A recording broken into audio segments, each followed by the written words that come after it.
Welcome to the Growth and Banter podcast. My name is Blake McCullough, CEO and founder of GMS Media Group, one of Australia's leading advertising and consulting agencies. This podcast is for anyone looking to learn the insights and strategies from industry leaders and how to live a successful and sustainable life. Today, we're joined by my good friend, Tor Manel, and she's going to share her journey with Recipes by Victoria and how she's amassed 1.4 million followers on Instagram and 1.6 million followers on TikTok and 100,000 Substack subscribers. I hope you enjoy. Welcome, Tor. Hi, how are you? Good, thank you.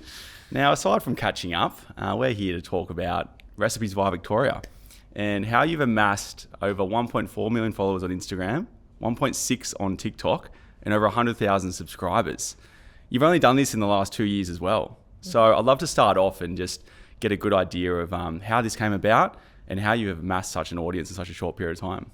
Well, I've been in marketing for the last, 10 years now, always kind of leading the marketing strategies, a range of different brands. So Bumble, Menulog, Equolution. Equolution, yeah. We were working on that campaign when you were there. We worked together. And I just kind of started posting as a hobby. So I've always loved to cook. And I just thought, well, why not give it a go on TikTok? And I kind of started it well after COVID. So I was kind of late to the platform. I just didn't need another kind of social media platform to spend more hours scrolling on. Fully. So it was well after COVID, and I just started posting recipes that I love to cook, and then it just kind of blew up and transitioned from full-time marketing role to doing this full-time, which insane. Is super and exciting. like recipes and cooking is such a viral thing online.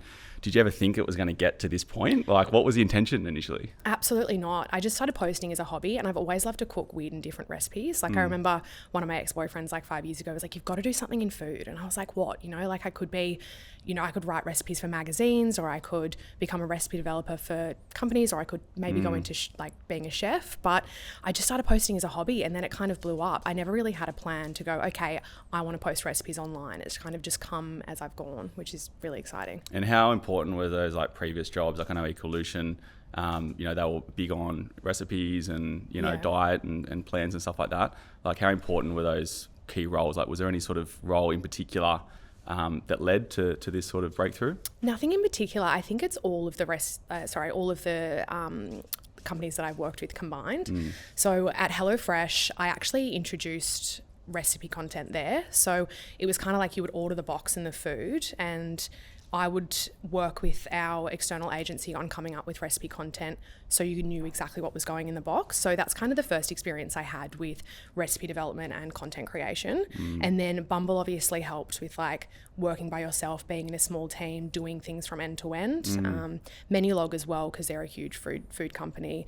They taught me a lot about like outdoor advertising and the importance of kind of a full funnel approach. And then Equolution as well kind of taught me the most, because that's quite similar to what I do now. So social posting strategies, content creation specifically in the food industry, and what people really want to see. So there was no like one particular job that really helped. It was kind of a combination of all of them, which has kind of helped me get to where I am now. Yeah, wow. Yeah, it's cool because we've known each other for over 15 years now.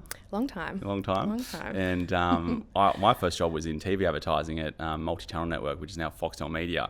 And I remember meeting the original founder of Menulog and putting together a proposal for TV advertising on Foxtel. Yeah. And then he's since, sold out, I guess. And also Equolution with GMS. You work in there as well. So we've had a few different touch points there. We have. But I've never really like sat down with you and spoken about, how you've grown this. So it's quite interesting to hear. Yeah.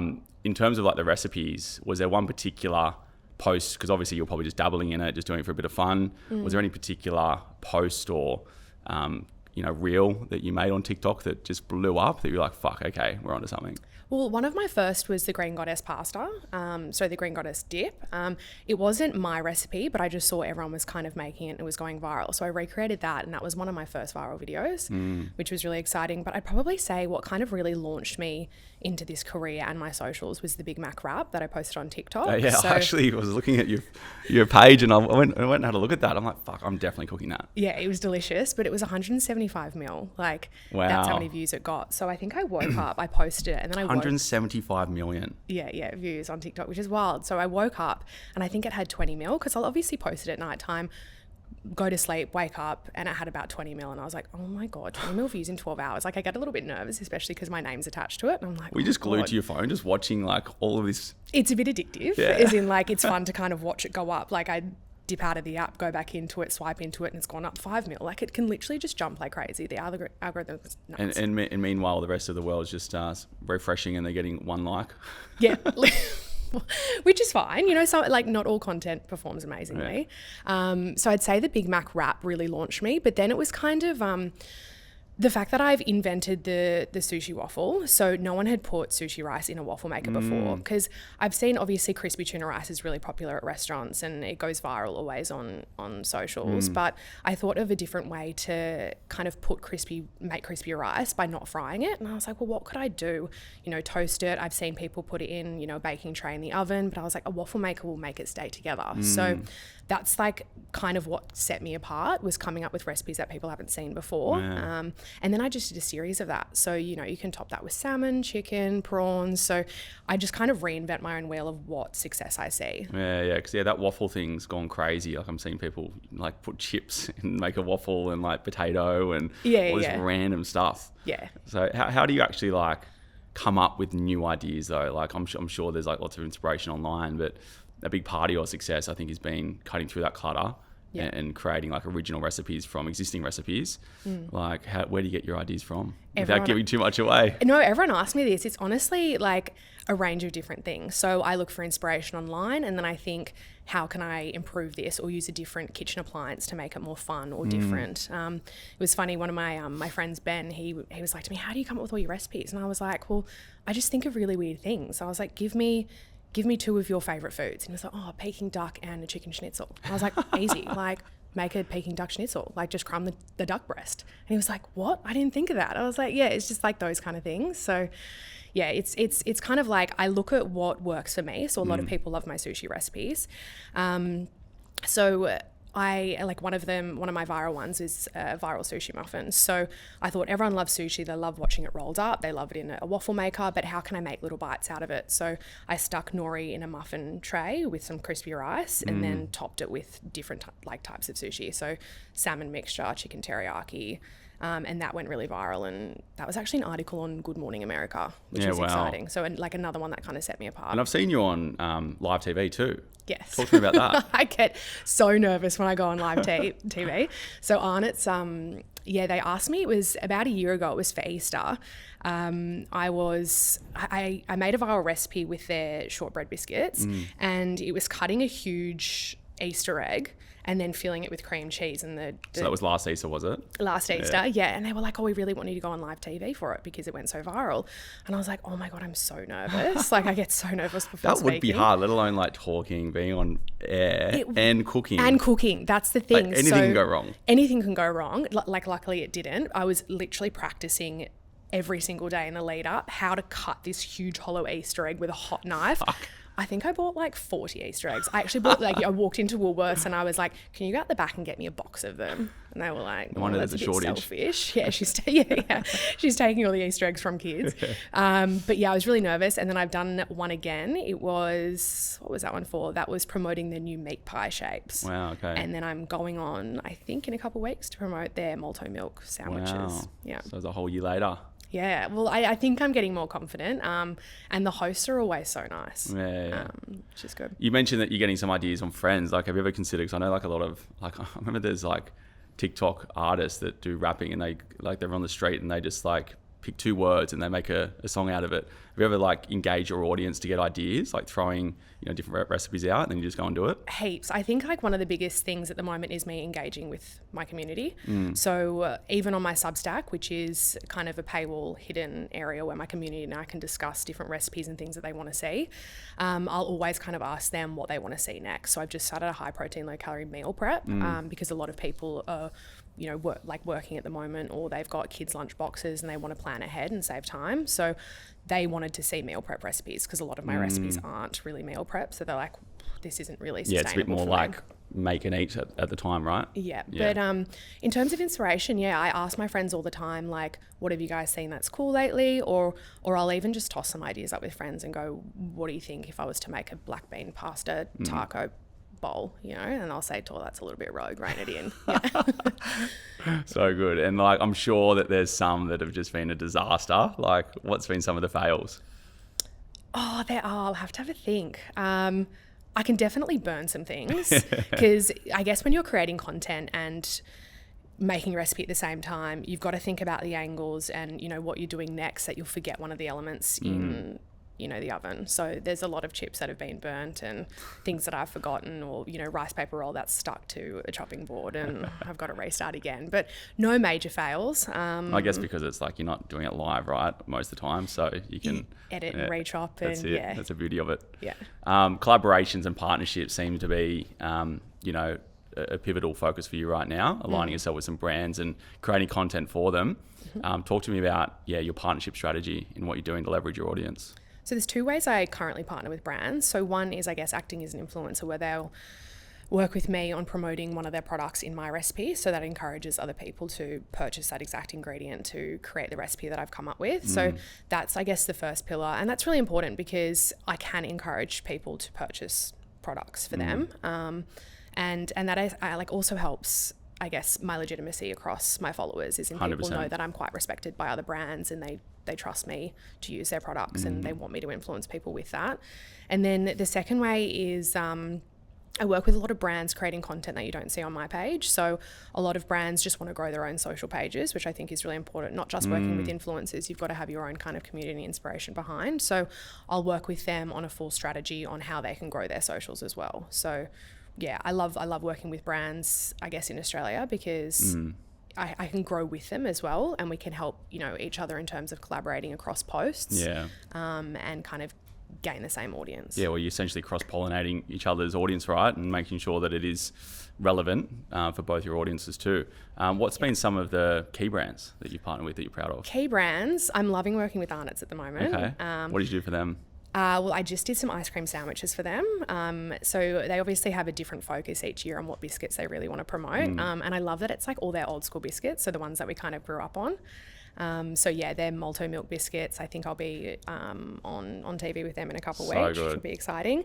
Yeah. Baker's Delight, I'm just creating content for them, a couple posts on my page, but it's really fun to kind of get creative with the old school things, like the trademark brands. Yeah, like the cheesy bacon roll and how I can stuff that with a BLT, or their cheesy mite scrolls. We made a bacon and egg roll with that. Like, so good. It's fun to get creative. But then there's a couple other smaller brands like Mingle Seasoning, who are just emerging. And I think it's really important, like when I'm working with brands, to actually just believe, when I choose a brand to work with, that I believe in what they're promoting. So Mingle is all about, using healthier ingredients instead of just, salt and all these additives in their spices. So that's something I really want to focus on, is choosing brands that align with my values. Yeah, that's a good point, because you don't want to just start going rogue with accepting all these different partnerships, right? I definitely don't do that. Has there been some that you just like, absolutely not, that have reached out to you? More so American brands that I'm not across, like, their reputation, their values, and I don't really know what they promote. So not a heap, but probably just overseas brands. Yeah, fair enough. Cool. Now, I think like there's a lot of people out there that, get a lot of following, they've got a lot of traction online. I think the whole step of like what you've done with securing these partnerships is awesome. The fact you've done it in only 2 years, and the fact that you've monetized it. Let's talk about, I guess that ideation and thinking around like, cool, I've got this audience, what am I going to do with it? And how you've ended up getting, over 100,000 subscribers on Substack. Yeah, so I guess my recommendation would be to start off with your passion. So what are you kind of constantly thinking about all the time? Like, do you have an interest in beauty? Do you have an interest in food? Do you love talking? So could you be on a podcast? Have a think about what you're really passionate about, because that is what could be your brand in the future. So I was always passionate about food. I honestly did not think that it was going to blow up into, a bit of an online sensation. But hidden talent. But think about what you're passionate about, and then kind of think about how you can monetize on that creativity. So if you do want to go down the content path, share what you're passionate about, talk about that beauty brand, start creating food content. And then I never really had a plan to sell my recipes online. It kind of just eventuated, but kind of have a think about what you can provide value-wise that people can't Google or get for free. Yeah, that's a good point as well. Like, I think we default to like easy information, and a lot of the times it won't stick because we've got a plethora of information at our fingertips with Google, even ChatGPT now. Yeah. You know what I mean? Like if you're just doing tips around cooking, it's like people probably aren't going to resonate well with it because they've got cookbooks, but what you're doing, it's unique recipes that no one can find anywhere else. Yeah, exactly. So you can pretty much Google any recipe and find them online. But what I do is I put a lot of time and effort into coming up with different ways and different, like at the moment I'm focusing on high protein, low calorie. So there's specific measurements and ingredients and, you know, some smart swaps here and there, like using Greek yogurt instead of sour cream or mayonnaise. So those smart swaps that I've collected throughout the years through recipe testing, those kind of things you can't really just Google online in the exact quantities to fit your calories and macros. So there's a lot of time I spend on that. And that's kind of what I keep behind a paywall. And I guess like I wouldn't really say it's gatekeeping, especially because it is my full-time job and I put a lot of time and effort into it. And a lot of other things I do give out for free as well. Yeah. So it's kind of, my recommendation would be have a look at what you're passionate about and think what areas of that you can put behind a paywall or how you can monetize on it so people can benefit from a bit of free and a bit of paid. It's so smart and so simple. How do your subscribers, I guess, become a subscriber and how does that model work? So I currently keep a link in my bio where people can sign up. So I don't actually keep the recipe in the caption. So I kind of say, you know, if you want the full recipe, you can head to my Substack. I do think the recipe videos I create, I do include every single step. So if you do watch it a couple times, you'll be able to get it. I'm not trying to trick people, but I do like short content because I think that's what performs best and visually that's what I like watching. Because we've got no attention span anymore. Oh, everyone's got like 15 seconds. I was watching a movie the other night and I was like, I'm bored. I want to pick up my phone and play on TikTok. It's kind of scary. It is bad. But yeah, so I guess the customer journey is they'll view one of my videos online and then they can go onto Substack, they leave their email. And they can choose to be a free subscriber, which gives you access to a couple recipes per month. And then if you become a paid subscriber, it's 20 recipes a month. So you gain access to my whole recipe archive, which is over 350 recipes now with videos included.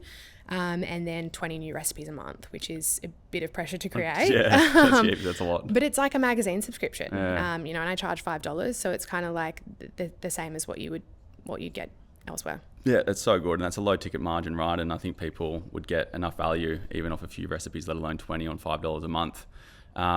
So that's really smart you've done that. And I guess you've also got the free component, right? So you're building a database in the process, which essentially is your IP. Yeah. So what are you doing like with that database to leverage as well as your subscribers? Well, the free database is large. It's about 100,000. So it's kind of, you know, giving them some free recipes. I've started to introduce some tips and tricks as well. So tips about meal prepping, tips on how to cook the perfect steak, how I grew my following. So not just recipes as well, because that's what people really want to see is like the person behind the brand and engaging with their audience. I also send out emails to the free subscribers being like, join my community chat. So I really kind of want to get the audience engaging and a real conversation going. Like I want to see everyone cook up my recipes every single night. Yeah, so good. Everyone always comments on my Instagrams and TikTok being like, oh my God, this is delicious. I made this last night. And I'm like, I want to see it. Yeah. So I really want to start to create that community vibe where, you know, everyone can post every night being like, oh, I did this, but, you know, I overcooked it a bit. So I decided to add this, you know, like I want people to all interact about my recipes and even tweak it if they wish. And how do they in terms of building that community? Because I know like you're showcasing your recipes, people are probably commenting. How is there any other area where you're sort of getting them to send you stuff or like how are you sort of interacting with them mostly? It's all on the Substack chat. Okay, Substack, yeah. A lot of people message me on Instagram DMs or just on stories as well. Yeah, cool. Yeah. And do you think timing has been a good thing for you? Because like I feel, we were talking about it earlier, like why is everyone doing dry February? You know, like there's this societal push towards healthier lifestyles, healthier living, healthier eating. You know, like the run clubs, everything's going on right now. Wind the clock back 15 years ago, it wasn't like that, even 10 years ago, potentially. Do you think that societal shift has helped this movement or like how important's timing been? I think a little bit, but I think I've just kind of grown with that. So when I first started this, it was kind of viral recipes, so bulldog rum and the kind of heavier foods. But then I realized not only did people not want to see that kind of food, well, they did. The heavier foods? Heavier food. They wanted to see something that they could actually cook at home and it be healthy. It was also food that I wanted to eat as well. I was like, it was a lifestyle shift for me. So I was like, I actually want to eat healthier. I prefer high protein, low calorie, and I want to get creative with it and not just eat a boring salad. So yeah, I just kind of have gone with the trend as well. I think definitely food and eating and being healthy has evolved in the last 15 years. I guess when I was at Equolution 5 years ago, they had a real focus on high protein, low calorie and, you know, having your cake and eating it too. And I think, Move With Us and a couple other EBT similar likes, they kind of introduced that 5 years ago, and now it's just kind of readily available everywhere. So everyone's realizing that you kind of can enjoy the food you love while reaching your weight loss goals. Yeah, and there's only so many eggs you can discard of, and ice cream sandwiches you can make, right? Yes. Yeah, exactly. You know, you could treat yourself every now and then. 100%. Don't starve yourself for fun. Exactly. Now, in terms of editing, so I know that's probably a big process that you go through with your cooking. I would say like a lot of creators do get stuck with that. I know a lot of brands get stuck with that. A lot of brands that we work with, you know, a lot of our focus is still very much on Meta and Google, TikTok. Brands are still like slow to adopt it, you know, to even create their brand page and to get the right content on there. I still feel like it's a big barrier, particularly for the older generation out there. So like how do you go through that editing process, and is it different on TikTok and Instagram for you? Same for me. So editing's actually my favourite part. Okay. It's the cooking bit, which I'm You'd starting like to hope so, because it'd be like a lot of the job, right? Yeah. It's actually the cooking bit I'm losing a little bit of interest in. I was going to say, how do you continue to get motivation to cook all the time? I get motivation to come up with recipes and to edit, but it's the standing in the kitchen, the cooking and the cleaning. It's so much cleaning. I can imagine. Yeah, the editing is my favorite part. I guess personally, my editing has completely evolved. So if you go really deep on my TikTok, it was just no good. The angles weren't good. I didn't even clean my screen before. I wasn't quick. I use the app Splice. I think a lot of people use CapCut. Just whatever you used to, I hate change.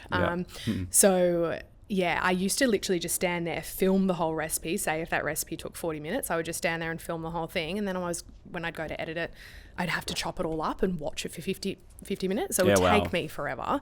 But then as I went, I now know to stop and start. So if I'm just pouring sauce in, stop. Rather than film the whole thing and then have to find those stop-start points. Yeah. So it's a lot quicker. But then I've also run into issues where I've forgotten to start it. So I've missed little bits. But haven't had any of those issues lately, which is good. But it's just evolved in terms of, new tripods that I've got, or different lighting or different camera angles. But yeah, no, it's the same on Instagram and TikTok. I kind of just share across both. Yeah, I'd love to get a bird's eye view of your kitchen when you're filming all of this and the mess that will just be created. You don't want to see the mess after. People walk into my house and they're like, oh, wait, this is this guy I've been seeing come over and he was like, I thought you'd have like a full like floating kitchen, like, a separate desk and all this kind of stuff going on. I was like, no, it's just this. So no potential for roommates anymore now that you just 24/7? Absolutely not. No. It would be nice to have someone to eat all the food though. Yeah, true. My neighbour gets a lot. Yeah, what's the wastage like? What do you do with all of it? No waste, because at the moment I'm doing a meal prep series, so this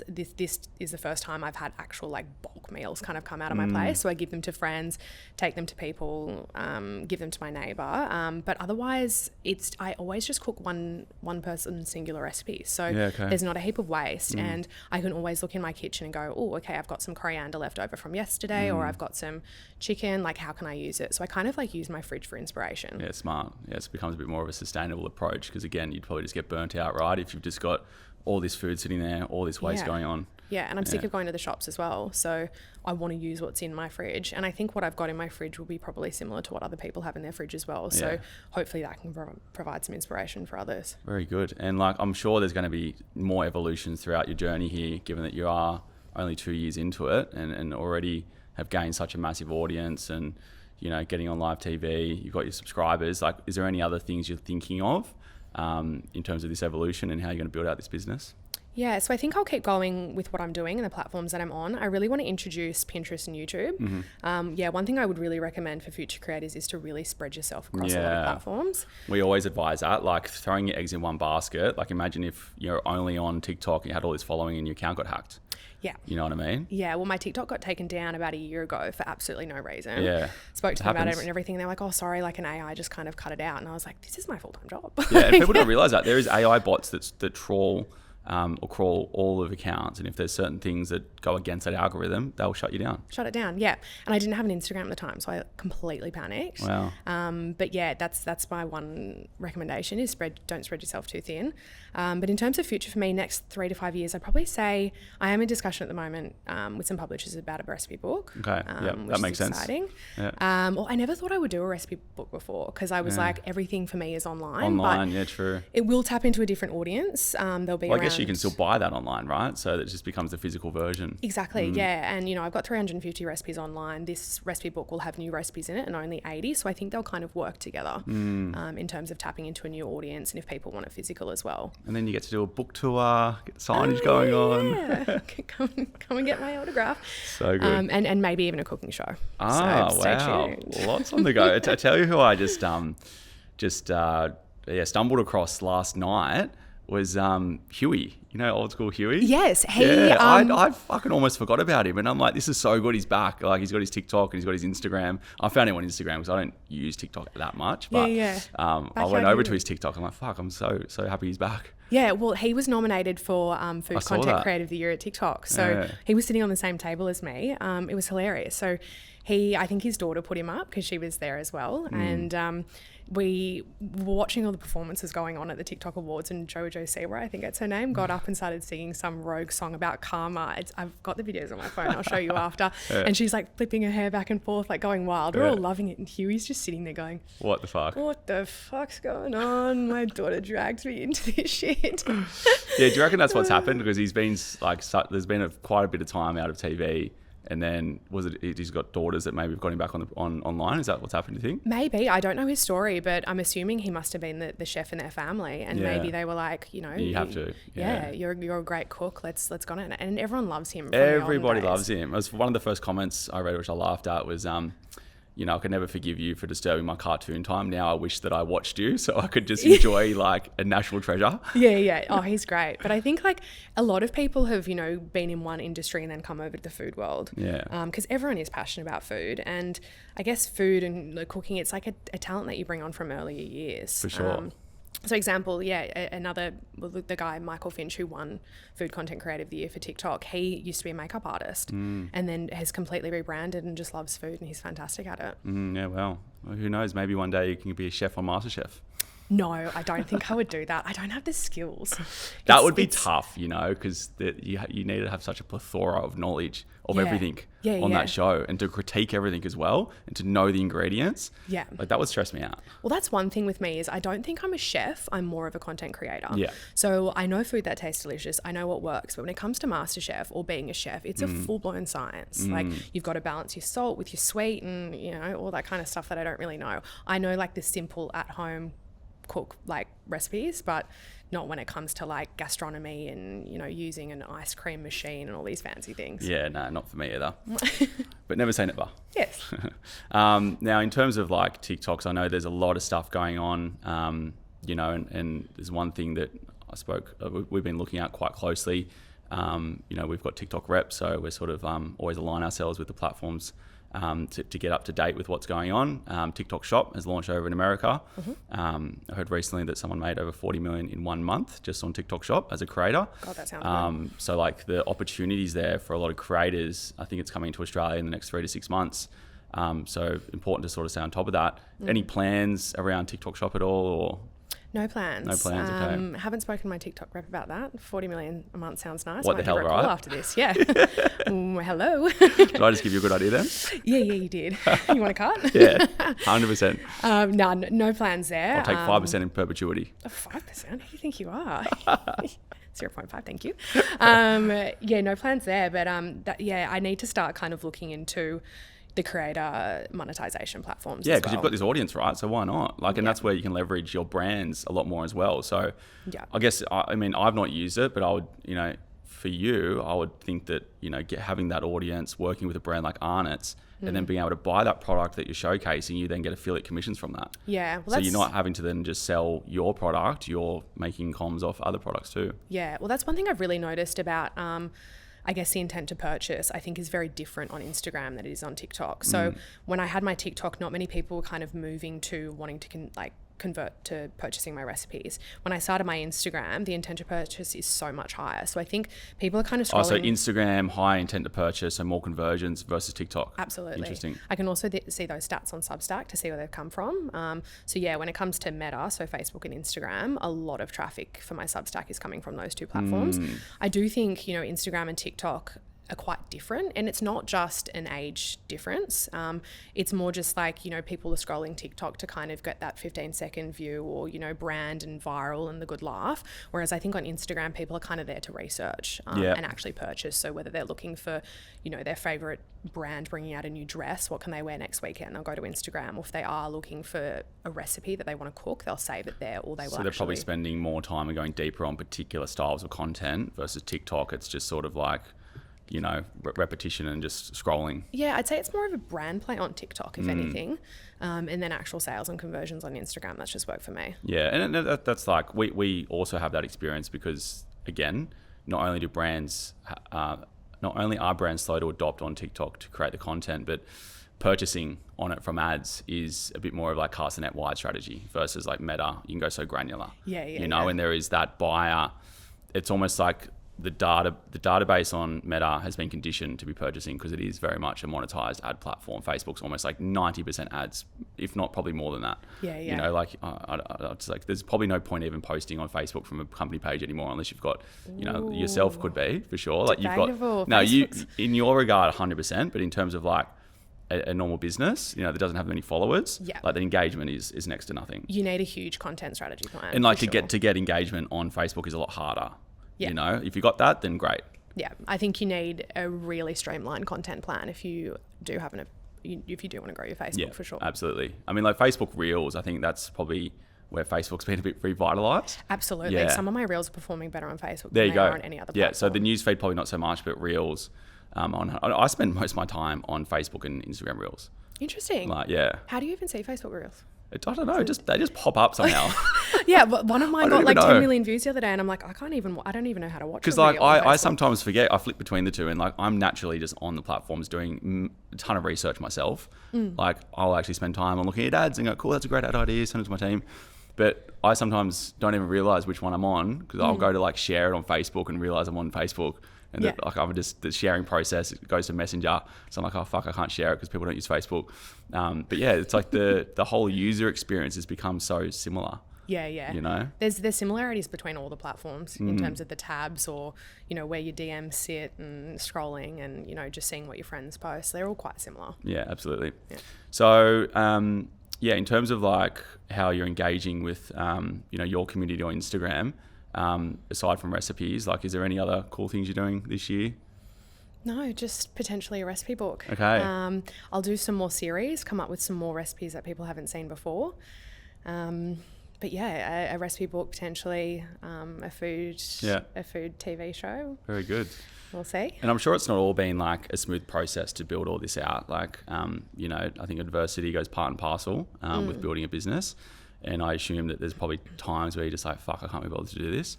Like, what's been some of the challenges with getting this far? I guess the challenge is that I do everything by myself. So in terms of my accounting, coming up with the recipe ideas, going to the shops to collect everything, cooking the recipe, writing up the recipe, it doesn't get lonely, but I do everything myself. So there is a benefit of working for yourself, the flexibility and, you know, choosing which days suit me. Like I worked all weekend and then I took Monday off. So it really kind of just depends on my body and what I'm feeling. So I can listen to that, which is good.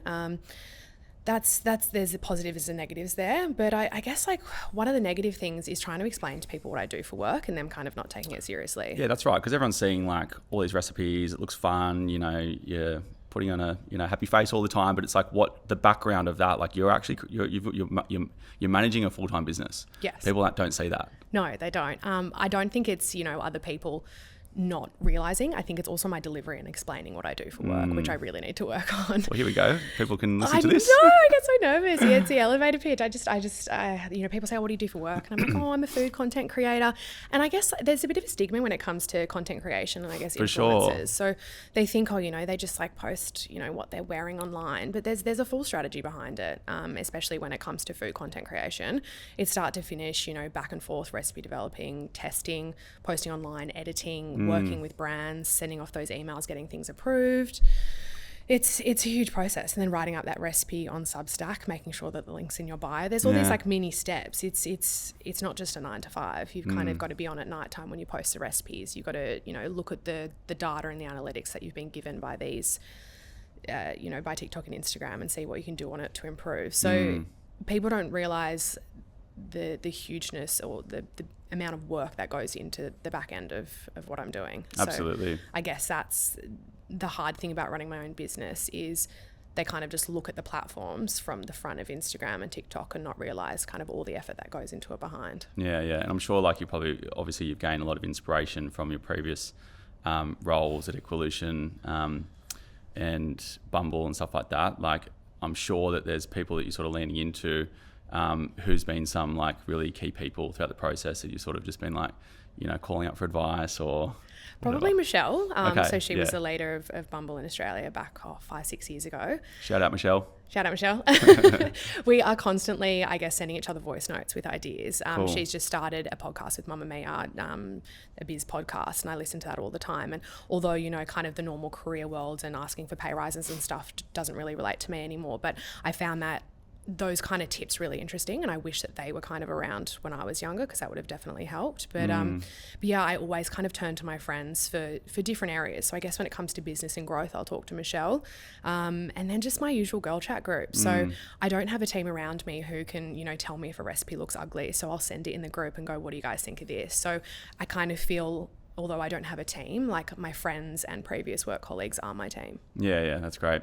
Now, what's like, if there's one thing you could just take away from the whole process, what would it be? Cleaning? Yeah, cleaning. I don't know. I do kind of love it all.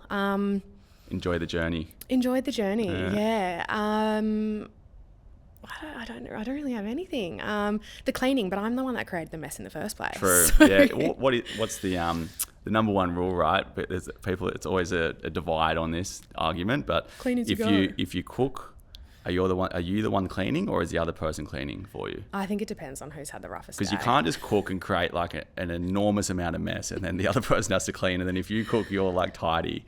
I think it's nice to clean together. Yeah, Are we talking about in relationship sense? Oh, just anything. Could be a roommate, could be a relationship.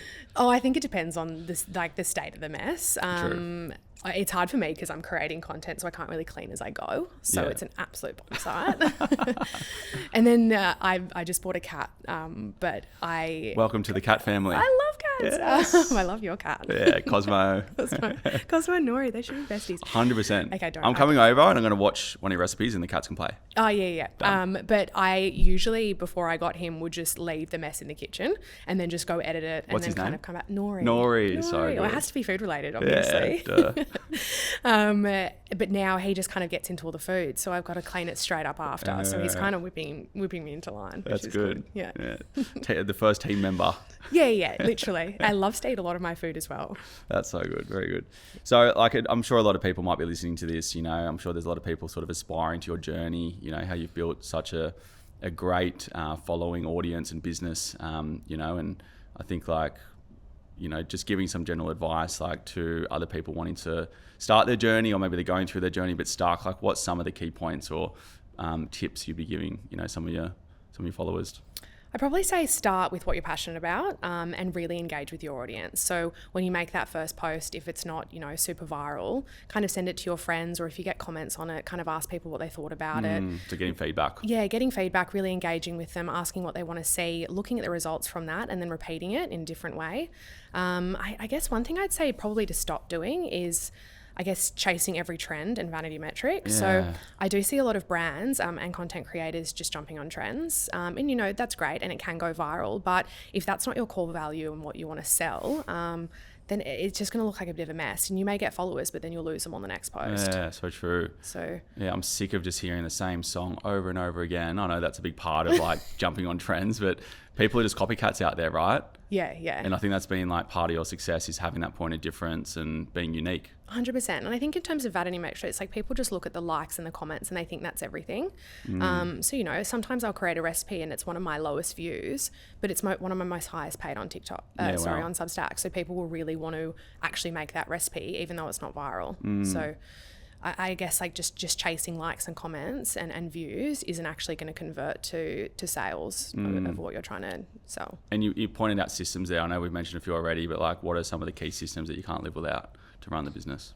Probably the analytics that are provided to me by the platforms. So Substack. Yeah, Substack provides me with a lot of analytics, like where my followers are coming from. I also think the stats that Instagram and TikTok give you in terms of retention are really important for my strategy. So I do notice that a lot of the content that goes viral has been seen by like 30% of people to the end. So that's a bit of a tactic for me when editing the video. How can I keep people on to the end? So is that having a little snippet of the recipe at the beginning or encouraging people to stay on to the end to see where I've gone with each step. Yeah, so you're definitely not just like creating this viral video and going, yep, that's cool, I'm just going to leave that going. Like you're actually measuring, you're looking at the data and you're iterating and, you know, and then actually optimizing as a result of that data. 100%. Continually looking at the analytics I've been given and how I can improve. Yeah, that's such an important thing because like, you know, that's a big part of advertising. Like you're always looking at the data, but I think like organically, maybe a lot of people neglect that, you know, like who's actually watching my video, at what point are they dropping off, how do I change that for next time,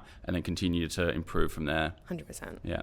In terms of like any paid media or any other promotions that you're doing, like is there any thought process around, like I'm sure you're probably running some ads right now to join your recipes if you are, I don't even know, but like you've built such a great organic strategy. Is there any plans to start running other promotions outside of your following? Yeah, so when I do a 30-day series, which I've done in September, I've only done 2.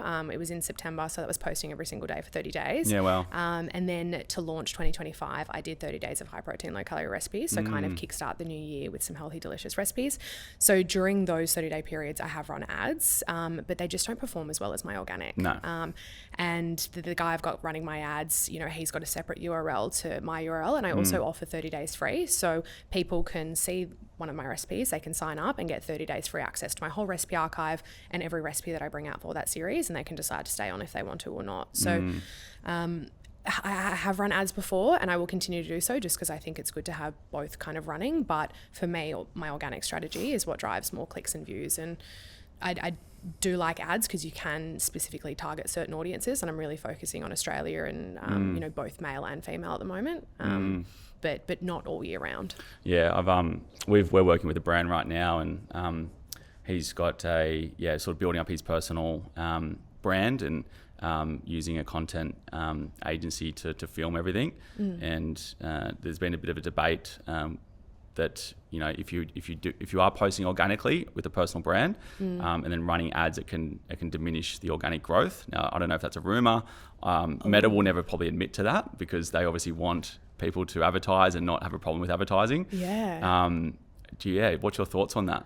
I haven't noticed anything. Yeah, okay. I think it is case by case, to be honest. I don't know if there's a golden rule there. I'm trying to think now. I guess it depends if you're boosting it or if you're running a full ad set behind. Yeah. But no, I haven't noticed anything. I think it really just depends on the content you're posting organically. Yeah, okay. I think even if you put, you know, ad spend behind a terrible video, it's just not going to work. So no, exactly. It's a combo of both. I think a lot of people, you know, think some content's great and they post it and like, I don't get it. I'm like, well, you need to get some feedback from because you put money behind it doesn't mean it's going to work. Yeah, 100%. And that cost per view is so expensive. So I think I would probably work on improving the content you're putting out before just throwing money behind it. Yeah. And like, I think this is always a question, even from day dot of social media, how often to post and when to post. Is there any sort of feedback on that? I post probably 5 times a week, and it's a mix between 7 p.m. or 7 a.m.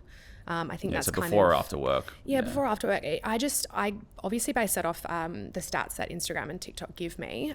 You can see kind of when most of your followers are online, but it's also when I'm scrolling most as well. So, or before, this is my full-time job. I'm scrolling all the time. Non-stop. But when I was working 9 to 5, I was kind of, scrolling when I would wake up, scrolling, on the way to work. Not driving, sorry. I used to get the bus to Manuel. Everybody does it, as long as it's in the cradle. Yes. And then, just before math starts, so. Oh, God, Married at First Sight. Oh, God, I love it. Too good. See me on it next year. Yeah, well, maybe that's the next partnership and cameo you do. Maybe. Now, if you were to start all over again, Oof. What would you do? Oh, look, I probably would be doing what I'm doing now. Okay. But I probably would have started it earlier. Yeah. But then, I wouldn't have learned all the things I have along the way in my previous jobs. And as we discussed, I still don't even know what I'm going to be in 5 years. So I've never really kind of thought this is a business I really want to be in. This is where I'm kind of taking it. This is what I should have done. I've just kind of gone with the flow. But yeah, I would do exactly what I'm doing now. And I like that, I don't really have a massive business plan ahead because I can kind of adapt here and there, and then I don't get disappointed if something doesn't perform or sure. Or if and it like doesn't you need succeed. it. We always sort of mention this. You need a sense of naivety. You need a sense of optimism with business. I think if you know exactly what's involved, then you'll probably approach it too structured and too risk adverse. So yeah, it's important to sort of just not wing it, but have some sort of plan, but also go with the flow. Yeah, definitely. For sure. So aside from, your business network, leaning into Michelle and the likes, is there any other sort of key partnerships you're looking to or sort of aspiring to be part of at all? In terms of partnerships? Yeah, or... any brands that you're fuck, I really want to work with them. I'd love some... one thing I really want to do this year is kind of branch out of just recipes. So I'm working with Eddie Levy from Osborne House and Mateo. So I'm going to work with some of their head chefs. So as I said before, I'm not a chef, I'm a content creator. So I really want to learn some new tips and tricks from chefs and kind of learn to recreate such delicious food that you can get in restaurants at home. Not to take people out of restaurants, but just to kind of help them create content for their pages, but also get inspiration on how I can really refine my cooking and create those things at home. So kind of, looking into the restaurant world a little bit. So you'll see some partnerships there, potentially hotel groups and travel. And I'd love to work with Amex if they're listening. And just get an unlimited platinum card in return. Yeah. Well, I spend a lot on it, so it'd be nice to get something in return. But I think broadening outside of the kitchen and just my little checkered chopping board and showing people a little bit more of me and engaging with my community. Yeah, because it is very heavy on recipes, right? So now you're starting to get behind the camera a little bit more, show your face and the partnerships and expose that. Yeah, so I kind of just at the end of a recipe, just nibble on a bit of the food and I'm like, oh, this is delicious. And everyone's like, you need to get yourself in it more. And I'm like, well, how do I do that? Do I say oh, I'm now pouring the milk in, So it's but I'm engaging with them more on stories, getting myself in it, doing some taste testing. So I think it'll be really exciting working with restaurants and hotels on bringing their kind of their life into my world. And a lot of these chefs aren't content creators, so we can kind of learn from each other, which is exciting. And a lot of brands today need to do that, positioning yourselves with other partnerships and collabs that make sense for that brand is such a key way for growth and to show credibility and authenticity in the market, right? 100%. And trust is such a massive thing. And the beauty with online right now, with Instagram, and I'm sure TikTok too, is that you can collaborate. So, you can tag that person, you can show that you're collaborating. It goes on both your feeds. So we've got the opportunity to do that. Whereas I think that collaboration feature wasn't even around 2 years ago. Yeah, exactly. And as I was talking about how I, discuss things with friends and Michelle and that they are my team behind me. One thing I love about the food content creator world is everyone kind of helps each other. So I have collaborated across some other Australian content creators with using that collaborator tool. So you can kind of share audiences, show that you're working on ideas together, come up with recipes together. And I think being in the food world is very different to, I've never been in fashion and beauty, but I think there's no kind of stigma or tall poppy syndrome when it comes to creating food and content. One of my friends, Miranda, who's a content creator, she messages me all the time being like, oh, this is such a you recipe, this is such a sushi recipe, and I'm not really a breakfast person, so I'll never really cook with oats, so I'll send this to her and be like, this is a bit of you know. Yeah, cool. There's no like competition, we're all kind of helping each other. Yeah. So that's one thing I really love about the food content creator world, is you don't feel like super lonely when you don't have a team, because you can constantly message other people for advice and things like that. And I honestly think that is the common thread with like a lot of people that I talk to on this podcast, is that they never have a stigma or mentality around like competition and not sharing their thoughts and strategies in their business, but yet they're more than willing to offer it and collaborate even with people that are in the same industry. I think that is such a key thing, to have that mentality. 100%. And I think if you've gone through it all as well, like you might as well share that advice. Like I'm currently consulting for a woman who owns, or she's just kind of blown up on Instagram. She's like a mum and she does all these experiences in Sydney. So like, this is what you should be doing on the weekend. And she's kind of reached out to me, and I speak to her every day, and she's now got these brands coming to her, and she doesn't know how to price herself. So it's really interesting. Kind of, I'm going back to the olden days where I was kind of having these negotiations with people. She's like, you know, should I be charging more for them to be using the content? And I'm like, oh God, you know, like there's so much to learn, and there's no one set rate card either. People, you know, brands will always reach out to me and be like, what's your rates? And I'm like, what's the job to be done? You know, is it just to create this content? Does it go on my page? Do you want advertising spend? If so, like how many days are you boosting it for? How long do you want to use it for? There's no, you know, and what's the recipe? How long is that going to take me? Is it fancy ingredients? Do I need to buy a new appliance? Like there's kind of so much that goes into, I guess, pricing yourself. There's no cookie cutter strategy, excuse the pun. Definitely not. Yeah, it works for me. Yeah. Very good. Yeah. Well, before we finish up, I'd like to get some sort of insight into, I guess, what's outside of the kitchen and the recipes for Tor. Ooh, scary.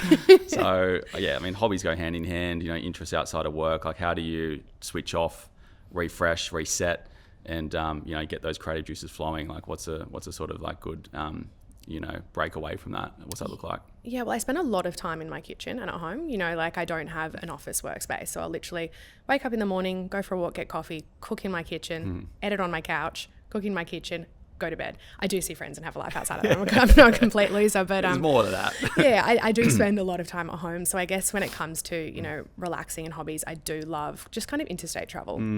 Got a lot of friends that live in Brisbane. My best friend Lou just moved to Melbourne. So I do like quick little weekend getaways, just to kind of really relax and reset, and obviously eat at delicious restaurants up there. Always taking photos of the menu and the food. I'm that person that stops everyone. Because you get like a tremendous amount of inspiration when you travel, right? Like, absolutely. We're obviously spoilt for choice in Sydney, but traveling would give you so much ideas. It does, yeah. So work expense with Amex. Absolutely. Yeah, everything's tax deductible. So good. So yeah, that's kind of what I love to do. There's definitely days where I'm like, I'm so sick of my kitchen and so sick of being at home. So a little escape. I love a good road trip. So yeah, just kind of getting away. Yeah. Any Europe trips planned? I know last time we were there was, how long ago? It was 2018, wasn't it? Was I there with you? Yeah. 2018 in Positano. Oh, that was that one. Yeah. Oh, Positano. That was like 7 years ago. Yeah, that was good fun. Wow. I think I'm seeing you there in August this year. Yes. Yeah. Can't wait. Yeah. Yeah. Round 2 or 3 or 4. What are we thinking? Italy, Croatia, Mykonos? I reckon I'm thinking London, then trains to Amsterdam, then down. Yeah, because it's only 2 hours from London to Amsterdam, so no point flying. Yeah. Okay. You just get on the train. And then and I've got a fear for losing my luggage because I've lost it twice. Oh, unlucky. On the same trip too. Yeah. And you sometimes days without your luggage. So I've got to like rethink of how I get like a second luggage bag just in case that happens again. Got to get that air tag. Yeah. Oh yeah, 100%. But yeah, so London, Amsterdam, down to Mediterranean. And then I want to stop over in Dubai on the way home so I can have a go at that wave pool. Dubai is sick. Yeah. Just the wave pool? You want to go shopping? No, shopping. Yeah, like what's a new Rolex? No. I'll be broke by then. It's the end of the trip. Oh, yeah. Absolutely, Paul. Yeah. Are you thinking the same? I think so. Potentially August. Yeah. I'll probably do a winter meal series. So soups and those kind of delicious things, and then relax in August. So good. Well, I look forward to it. Now, last but not least, if you could wind the clock back to your 18-year-old self, what would you say? I knew this question was coming. Are we talking work or personal? Whichever way you'd like to answer it. Oh, I guess like in terms of work, I guess, and personal, just stick to your values. So I guess when it comes to a job, you know, if the way you're being treated by a boss, or, you know, the company's going in a direction that you don't kind of believe in, or if it's taking too much time out of your personal life and that's not really what you want to concentrate on at the moment. So I remember there was this one job I had, and we were literally working till 11 p.m. at night and on weekends. And a core value for me at that time was, you know, my partner and my family and friends. And I was just giving way too much time to my job. So it wasn't really aligning with my values at that time. And I guess, yeah, when it comes to relationships and friends, just ensure that they've got your kind of values and go with that. That's such a good piece of advice, like staying true to yourself and authentic. So I feel like there's a lot of people out there working for a job for the money. They're not really being true to themselves. You know, it's not aligned with their values and vision. And there's so much opportunity out there. So why not? 100%. Well, Tor, thank you so much for sitting down. It's been awesome to get further insight into the engine of what is Recipes by Victoria. Congratulations on your success. And I'm looking forward to some cocktails in Europe in August. Absolutely. Well, thank you for having me on. I'll see you in August. Pleasure.